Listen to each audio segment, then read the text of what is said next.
शिवसेनेचे खासदार संजय राऊत आता माझ्यासोबत आहेत.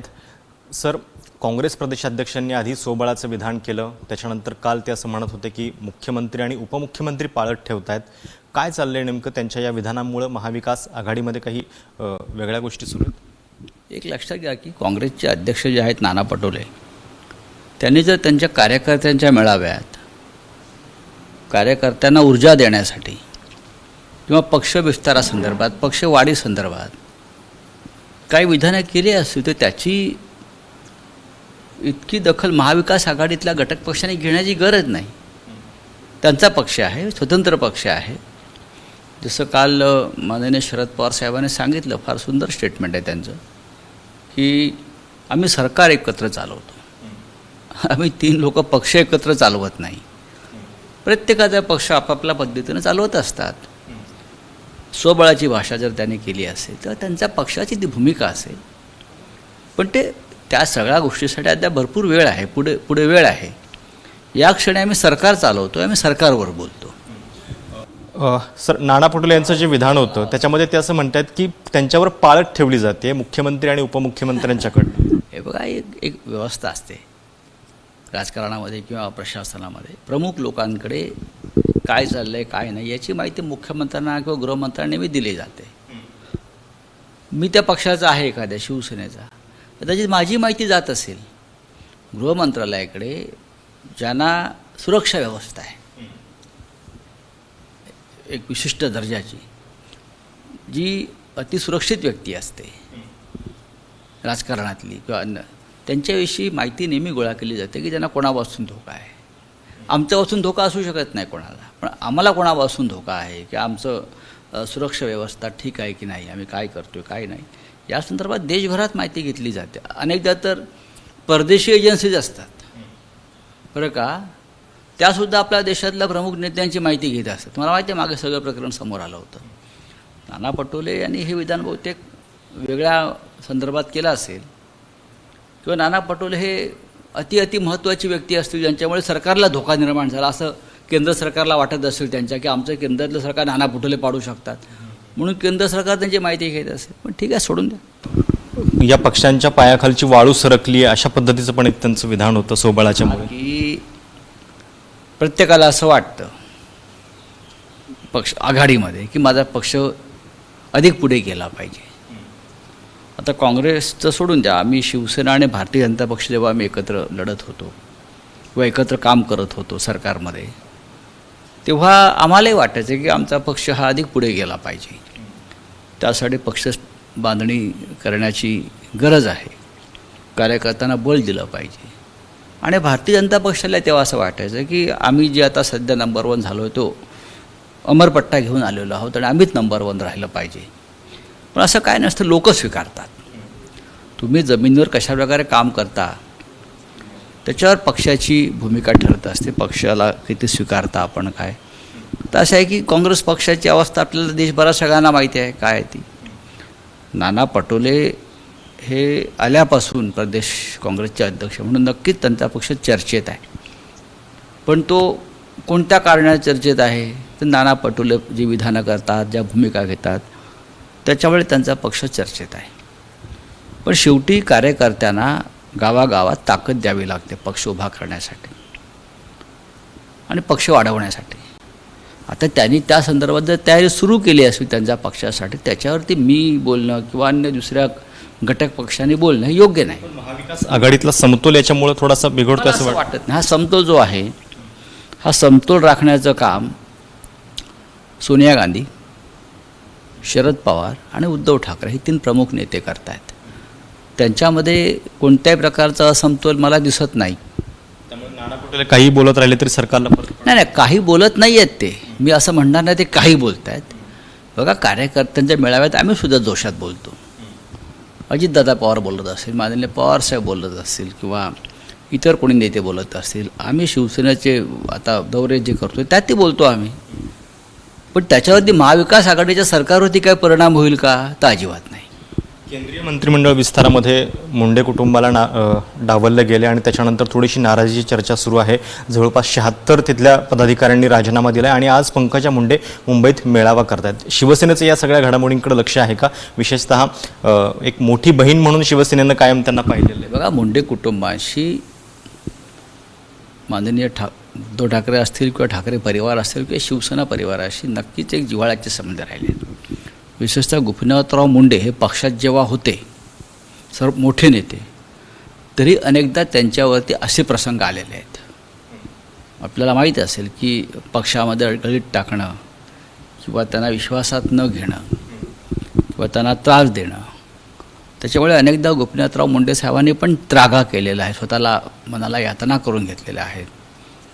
हे प्रकार आम्ही आमच्या डोळ्याने पाहिलेले आहेत. मुंड्यांच्या बाबतीमध्ये मुंडे हे लोकनेते होते. गोपीनाथराव मुंडे हे महाराष्ट्राचे एक लोकनेते होते. ते एका समाजाचे नेते नव्हते. महाराष्ट्रात शिवसेना भारतीय जनता पक्षाचं युतीचं जे राज्य आलं आणि युती बराच काळ टिकली, त्याला गोपीनाथराव मुंडे हे सुद्धा तेवढेच कारणीभूत आहेत. त्यांचा जो एक संयम होता, स्वभाव होता. ठीक आहे, राजकारणामध्ये काही वादविवाद चढउतार व्हायचेच, पण गोपीनाथराव मुंडे यांचीच ही पुढली पिढी जी आहे, आता असं आहे की ते त्यांच्या पक्षात काय चाललं आहे काय नाही मी कसं काय सांगणार. कोणाला मंत्री केलं नाही किंवा नाही केलं हा प्रधानमंत्र्यांचा किंवा त्यांचा पक्षाचा अधिकार असतो. त्याच्यावरती आम्ही बोलणं बाहेर हे योग्य नाही.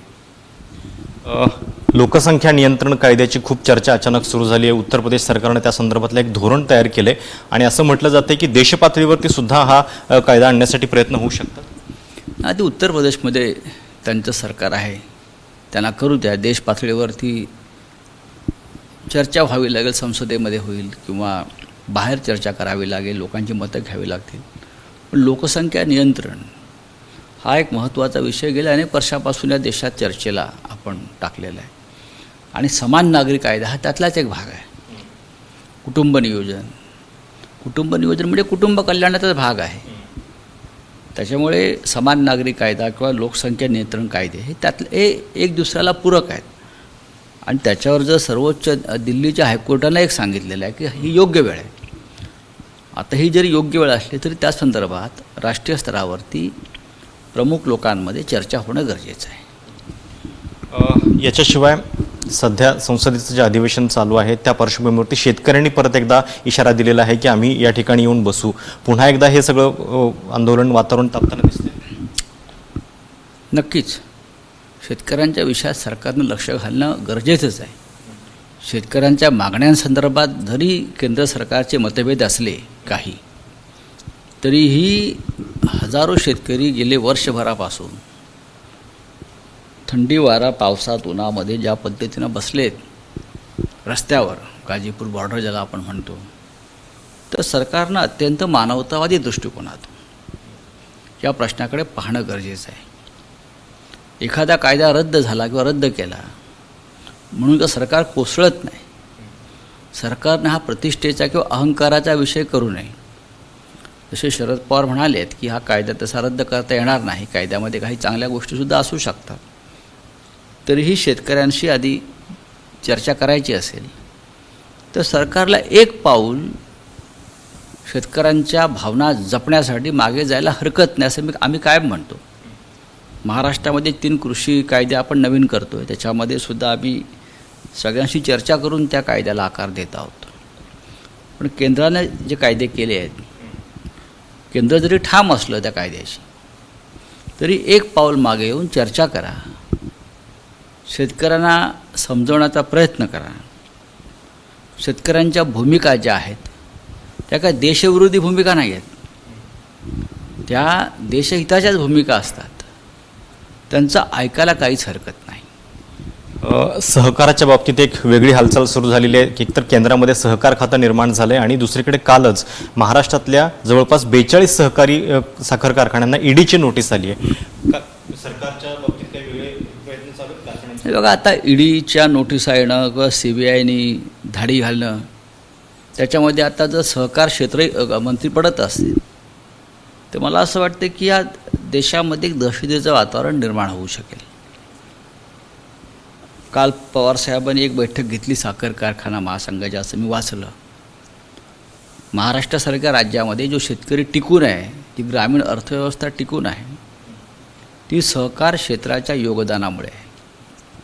सूतगिरण्या असतील, दूध विकास संघटना दूध उत्पादक संघटना असतील, कुक्कुटपालन असेल, सूतगिरण्या असतील, बरं का, साखर कारखाने तर आहेच, मळीचं उत्पादन करणारे कारखाने असतील, हे सगळं सहकाराचं योगदान आणि त्यातून हजारो लाखो लोकांचं चुली पेटत असतात.